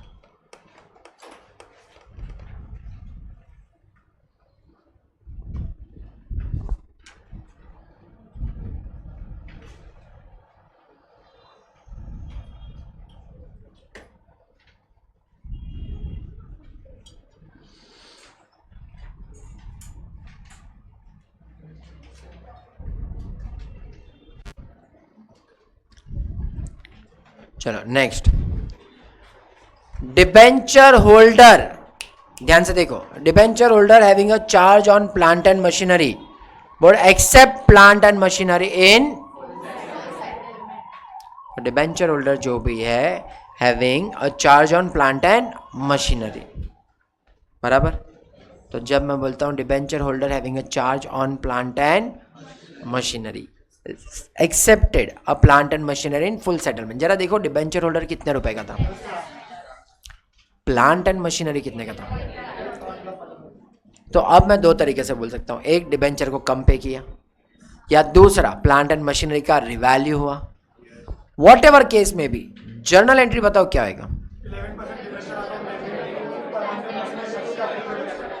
Debenture account debit to plant and machinery to capital reduction account, बराबर। तो जितना percent debentures है,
अलग से दिया हुआ है वही, ठीक है, क्वेश्चन का एरर है, अपन कुछ कर नहीं सकता।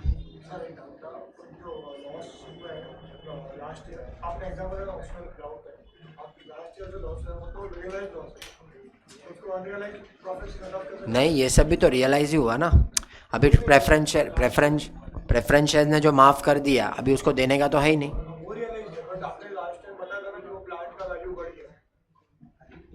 तो वो तो नहीं नहीं, इट इज़ नॉट अनरियलाइज। तुम लोगों को कैसा है, तुम बोलते हो कि इट इज़ रियलाइजेशन कॉन्सेप्ट के आगे, बट एक्ट बोलता है कि जब तुम लोग रिवैम्प कर रहे हो तो सारे एसेट्स और लायबिलिटी का भी रिवाइज वैल्यू ही लिखोगे ना। Why they are saying that, तुम इसको बेच के खरीदोगे तो कितने में पड़ेगा, तुम इसको बेचोगे तो इतना मिलेगा और खरीदोगे तो इतना मिल ही जाएगा तुमको। So it mean that's why they are saying revise value. Revise value का मतलब क्या होता है, मार्केट वैल्यू पे लेके जाना। क्यों मार्केट वैल्यू, बिकॉज तुमको उतना पैसा तो मिल ही रहा है ना, इसके लिए। Next, trade creditor accepted to take over the stock, underline करो, up to the value of 6,20,000। See how much is the trade creditors, 620, and how much is the inventory, 13 lakh. तो उन्होंने ऐसा नहीं बोला पूरा 13 लाख का स्टॉक लेके गए, उन्होंने क्या बोला, up to the value of 620, मतलब जितने का क्रेडिटर्स था उन्होंने क्या बोला, हम लोग को हमारा स्टॉक वापस दे दो। हमने क्या बोला, इन्वेंट्री बहुत ज्यादा है, उसने बोला ठीक है हमारा इन्वेंट्री हमको वापस दे दो। तो अब इसका जर्नल एंट्री क्या बनेगा, creditors account debit to inventory account, या credit account debit to stock account. ठीक है, इसमें कुछ भी प्रॉफिट या लॉस हुआ क्या, 6,20,000 का क्रेडिटर कम हुआ, 6,20,000 का स्टॉक कम हुआ।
फिर नेक्स्ट, अब ध्यान से देखो, equity share holder are to accept a reduction of rupees, मतलब हर इक्विटी शेयर जो पहले कितने रुपए का था 10, वो कितने से कम हुआ 4।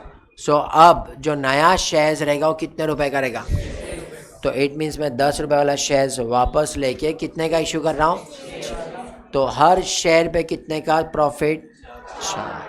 सो जर्नल एंट्री क्या आएगा, equity share capital of 10 account debit to equity share capital of 6 to capital reduction. अब जब मैं इसको लिखेगा तो 10 और 6 दोनों क्यों लिखेगा, because I want to indicate कि both are different shares. Equity share capital of 10 account that is 18,000 into 10 to equity share capital of 6 18,000 into 6 sorry 1,80,000 into 10 1,80,000 into 6 to capital reduction account 7,20,000। और नरेशन देखो क्या है, being face value and paid up value, इसको underline करके रखना narration में, being face value and paid up value is reduced to ₹6 per share as a scheme of reconstruction.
वही लिख के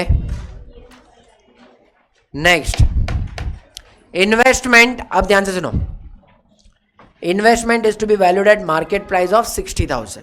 investment earlier is how much, 65 से 60 पे आया, मतलब 5,000 कम हुआ। देखो अब है ना स्मार्ट वर्क करने का, जितना भी एसेट्स रिवैल्यू हो रहा है, जो भी प्रॉफिट वाले लॉस वाले सबका साथ में एंट्री पास करो, एक एक एंट्री पास करके टाइम पास नहीं करने का।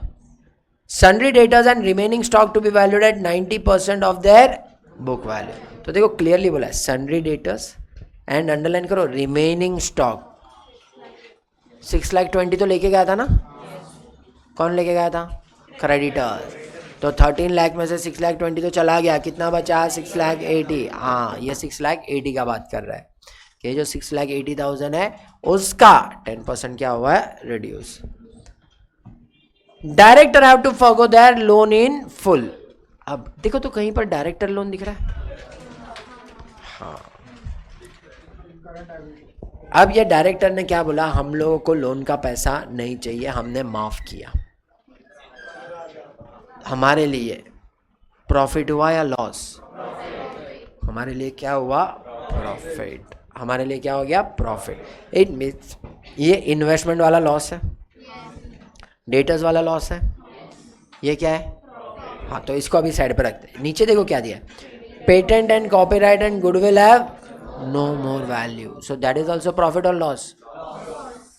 That is also what? Loss. तो वो भी हमारे लिए क्या है? लॉस है, बराबर है। तो अब जितने भी लॉस है सबका साथ में एंट्री पास करेंगे और जो प्रॉफिट है उसका साथ में एंट्री पास करेंगे। तो पहले प्रॉफिट वाले का पास करते हैं। Director have to forgo their loan in full, entry loan from directors account debit to capital reduction.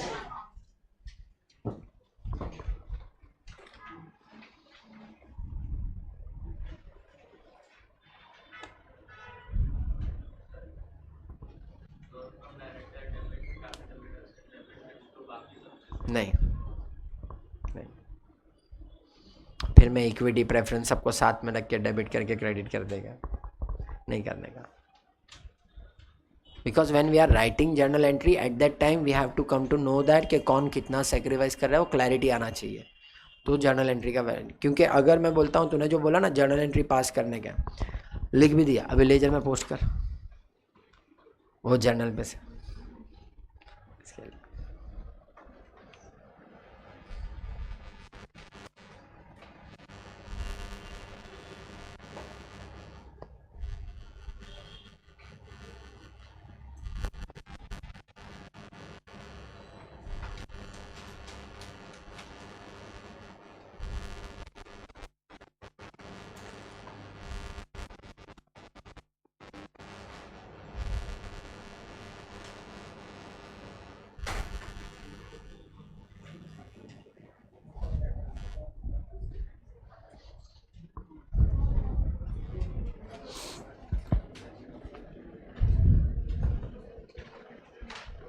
अब उसके बाद जितना भी एसेट्स का हम लोगों ने क्या किया, रीवैल्यू, सब एसेट्स का वैल्यू क्या होते गया, कम। Assets always have debit balance, तो सबको क्या करना पड़ेगा, क्रेडिट डेबिट क्या करेंगे हम लोग। सो अब जर्नल एंट्री पास करो, capital reduction account to debtors, to stock, patent and copyright, investment and goodwill.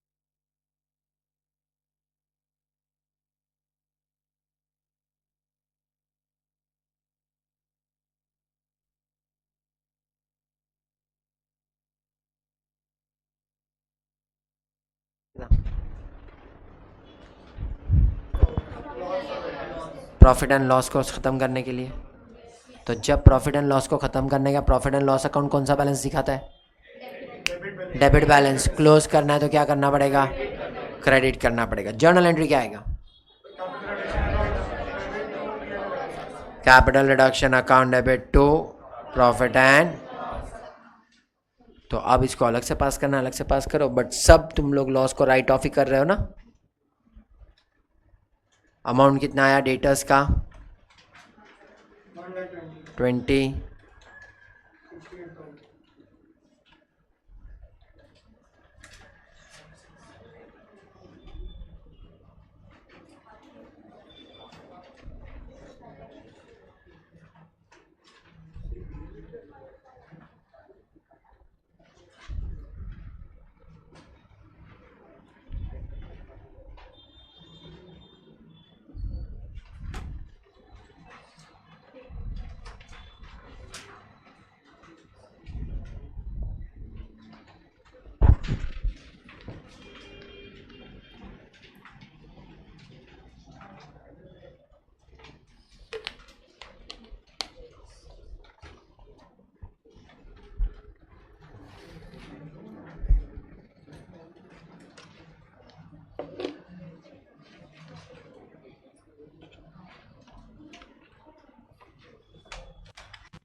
हुआ ये?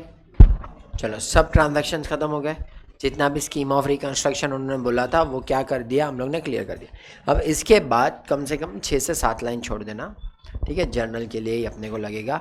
Now what we have to prepare, capital reduction account, clearly बोला है we have to prepare a capital reduction account, so we are going to prepare a capital reduction account.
Now when we have to prepare a capital reduction account, देखो laser का basic फंडा है, capital reduction account debit हुआ तो capital reduction account में कौन सा side पाएगा, डेबिट साइड। नाम किसका लिखोगे, क्रेडिट वाले साइड का।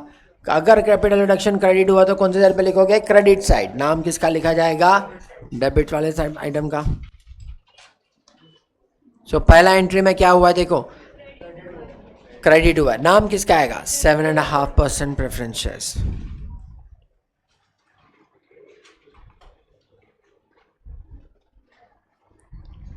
कितना अमाउंट क्रेडिट किया कैपिटल रिडक्शन में, 1,60,000।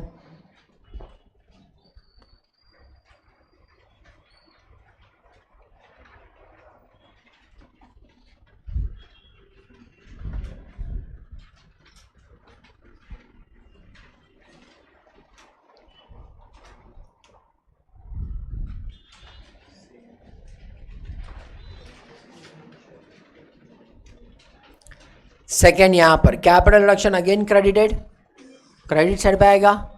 नाम किसका लिखेंगे, बाय।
फिर उसके बाद फटाफट सब पोस्ट करो। क्रेडिटर्स टू स्टॉक में कुछ भी नहीं आएगा। इक्विटी शेयर कैपिटल कितना आएगा? 7,20,000।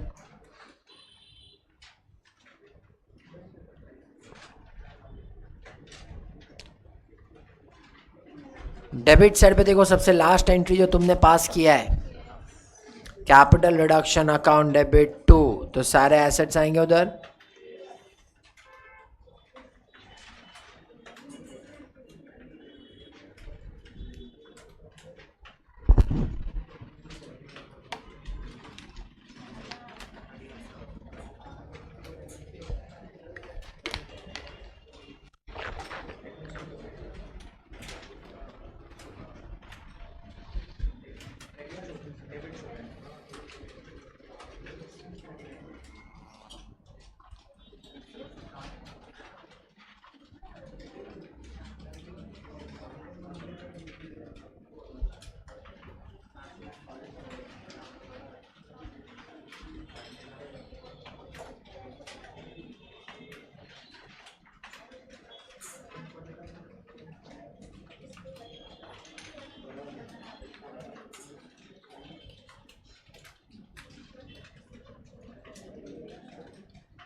अब हुआ कंपेयर।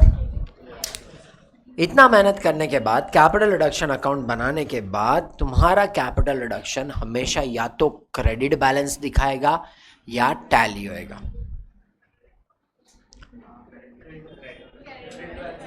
वो कभी डेबिट नहीं दिखाएगा, क्योंकि अगर वो इसके बाद भी डेबिट दिखाए मतलब अभी भी लॉस है। तुम बोलेगा हमारा पोपट हुआ, नहीं, वो एनसीएलटी वाला पहले मारेगा तुमको। ऐसा कैसा स्कीम ऑफ रिकंस्ट्रक्शन बनाया जिसमें लॉस आ रहा है,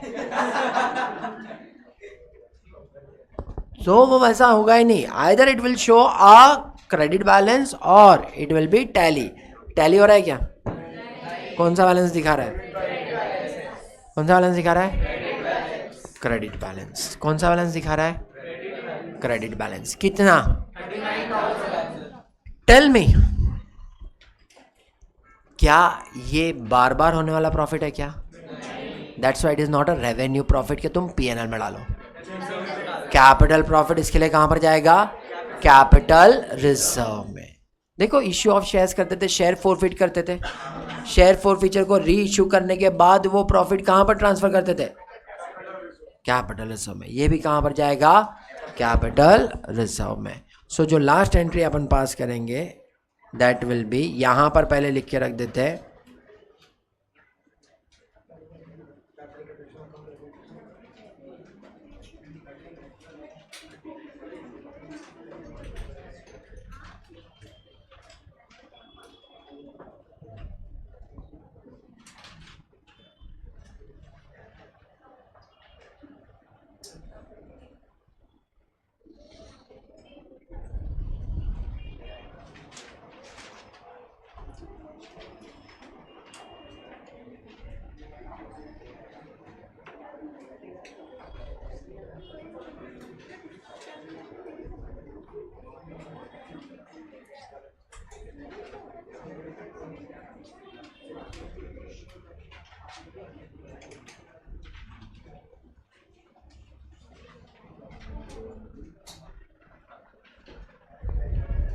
सो जर्नल एंट्री क्या आएगा?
वही है.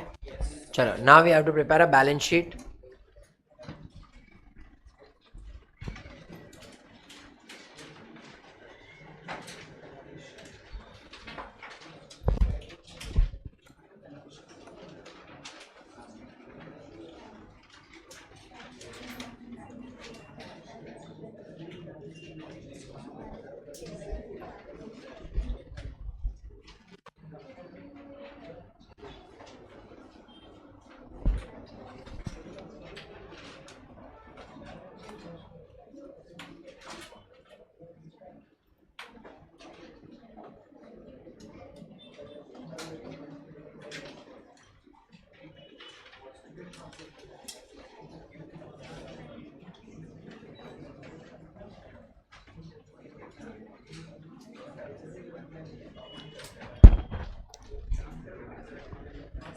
नाउ लिसन, बैलेंस शीट बनाने के टाइम पे क्या ध्यान देने का?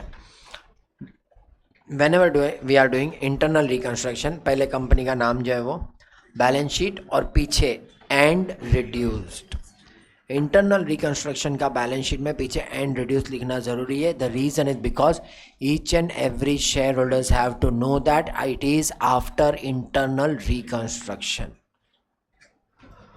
तो तुम बोलोगे सर ये चीज भी बताना पड़ता है. यस, बिकॉज तुमने कोई भी लॉ के अगेंस्ट में काम नहीं किया है कि तुम छुपाओ.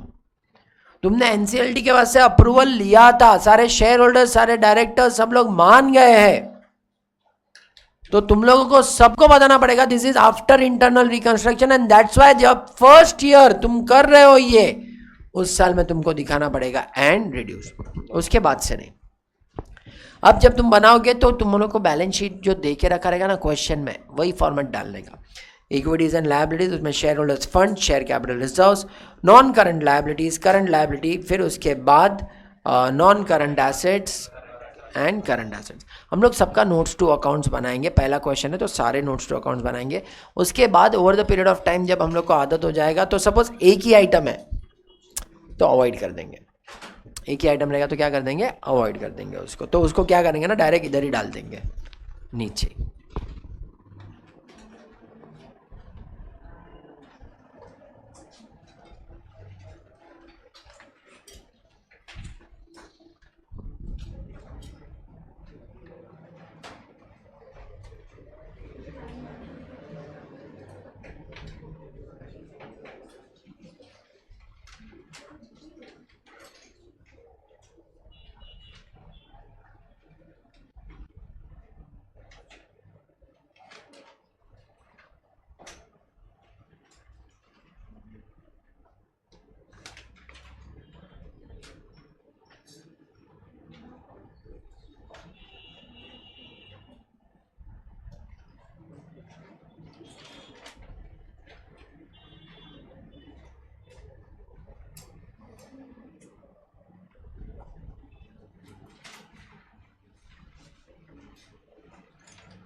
भेज दिया तेरे को आगे, भेज दिया तेरे को आगे।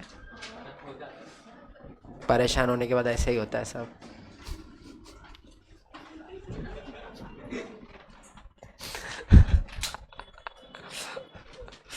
इंटरनल जोक, इंटरनल रिको में इंटरनल जोक आया। सबको ऐसा ही लगता है। मैं, मेरे शादी को 12 साल हो गया, मेरे को मालूम है।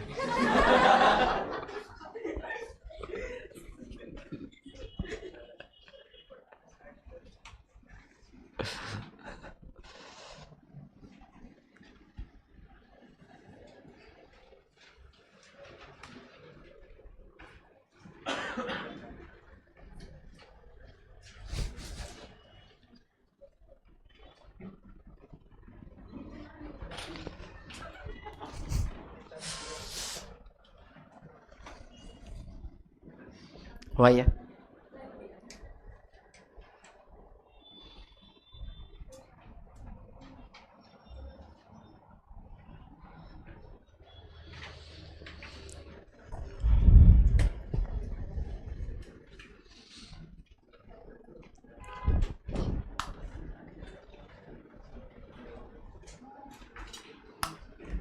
ऐसे ही थोड़ी ना वो आगे आया है।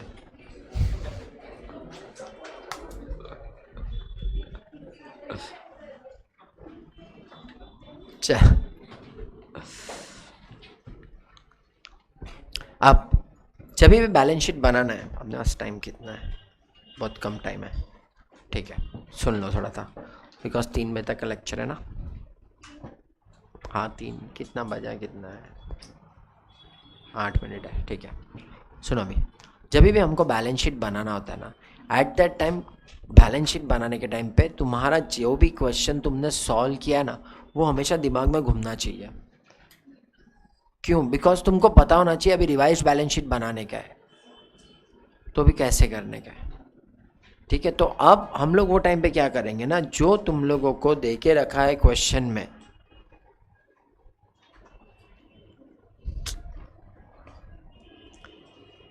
सबसे पहला उन्होंने क्या दे के रखा है, इक्विटीज एंड लायबिलिटीज, जिसमें दे के रखा है share holders fund, but share capital, share capital में क्या है, नंबर वन में हम लोगों ने क्या देखा था यहाँ पर, 8,7.5% preference share and 1,80,000 equity share.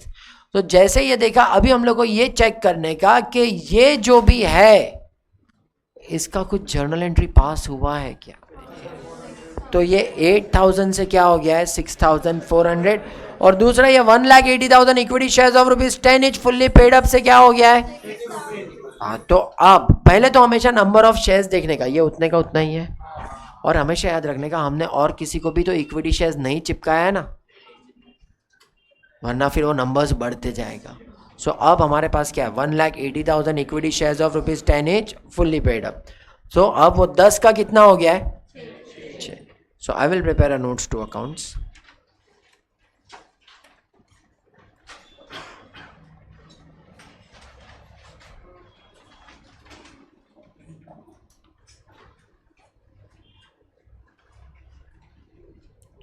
और इक्विटी शेयर के बाद preference share 6,400, 9% preference shares of 100 is fully paid up.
Reserves and surplus के अंदर क्या आइटम था? प्रॉफिट एंड लॉस नेगेटिव था, उसको तो राइट ऑफ करके ख़त्म कर दिया। कुछ रिजर्व्स हैं क्या हमारे पास? Capital reserve. तो नोट नंबर 2 में हम क्या लिखेंगे यहाँ पे? रिजर्व्स एंड सरप्लस में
वही है, एक ही रिजर्व था। ठीक है, उसके बाद नेक्स्ट देखो तो जरा क्या है क्वेश्चन में, देखो नेक्स्ट क्या है? नॉन करंट लायबिलिटी में क्या था? डिबेंचर्स। क्या था? कुछ बचा है क्या? नहीं। किसको दे दिया? प्लांट एंड मशीनरी दे दिया। उसके बाद क्या है? Current liabilities. करंट लायबिलिटी में क्या क्या था? करंट लायबिलिटी में क्या था? लोन फ्रॉम डायरेक्टर्स खत्म हो गया। ट्रेड पेबल्स वो भी खत्म हो गया। कुछ नीचे बैंक ओवरड्राफ्ट कहीं पर तो नाच रहा था ना? हाँ, तो वो करंट एसेट्स के यहाँ पे हम कहाँ पर लिखेंगे? करंट लायबिलिटी में। So bank overdraft is what? Your current liability, because वो पे करने का है। सो हम क्या बोलेंगे यहाँ पर?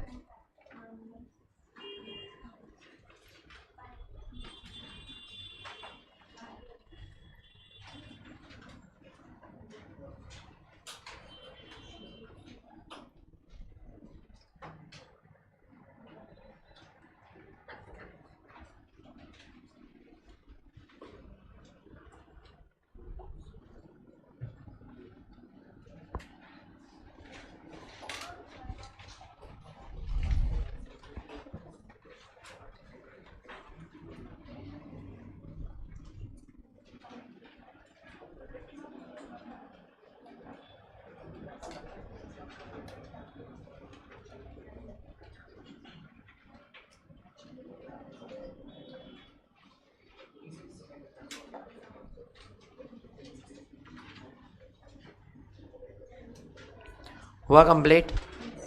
सब लायबिलिटी साइड खत्म हो गया।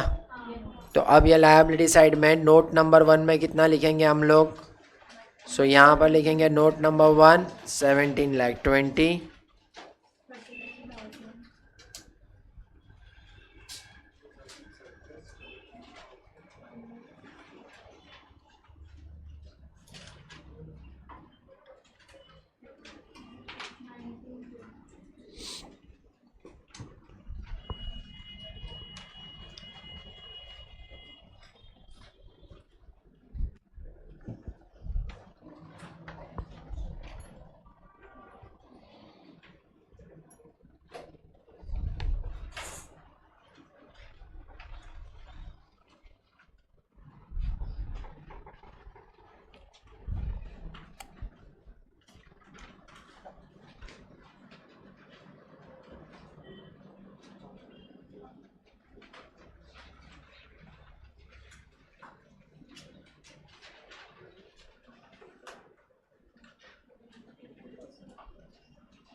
अब उसके बाद नॉन करंट एसेट्स का निकालो जरा टेबल। क्या क्या था नॉन करंट एसेट्स में? Property plant and equipment. उसमें क्या क्या था? प्लांट एंड मशीनरी बचा है क्या तुम्हारे पास? नहीं, गया वो। फिर उसके बाद कितना?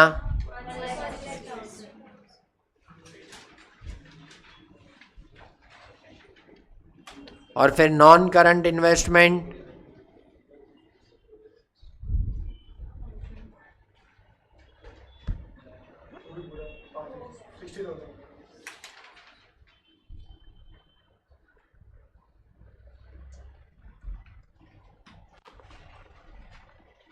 $60,000। दोनों मिला के नॉन करंट एसेट्स कितना हो गया? 2,20,000। उसके अलावा क्या क्या था नॉन करंट में? Patents and copyright right of कर दिया, गुडविल को राइट ऑफ कर दिया, तो वो दोनों तो चला गया।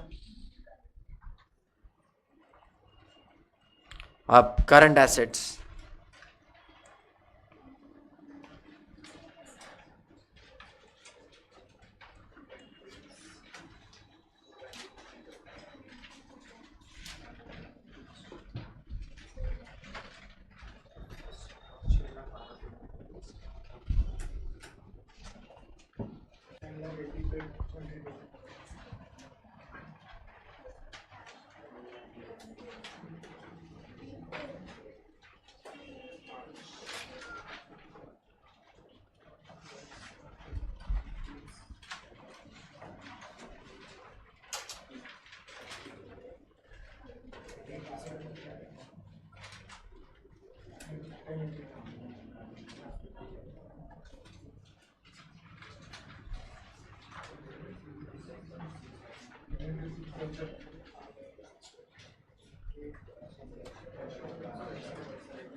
नॉन करंट एसेट में सबसे पहले क्या था? इन्वेंट्री। इन्वेंट्री पहले कितना था? 13 लाख। 13 लाख में से हम लोग ने कुछ बांट दिया, 6-20 गया, तो 13 लाख में से 6-20 गया, 680 बचा। 680 में से भी कुछ 10% कम हुआ,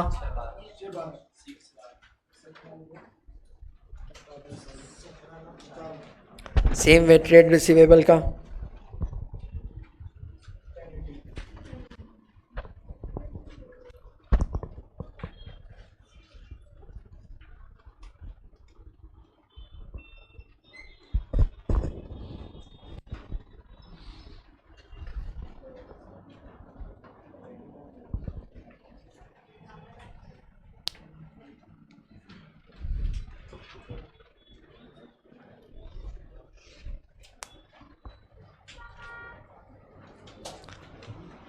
फिर उसके बाद नेक्स्ट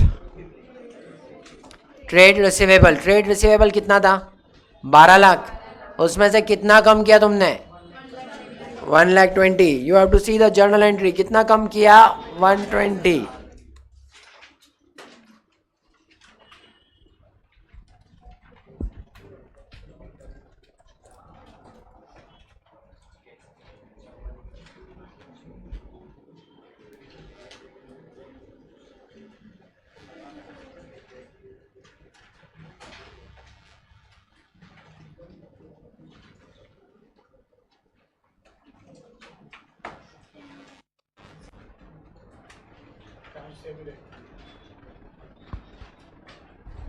कैश में कोई ट्रांजैक्शन नहीं है।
हुआ कंप्लीट?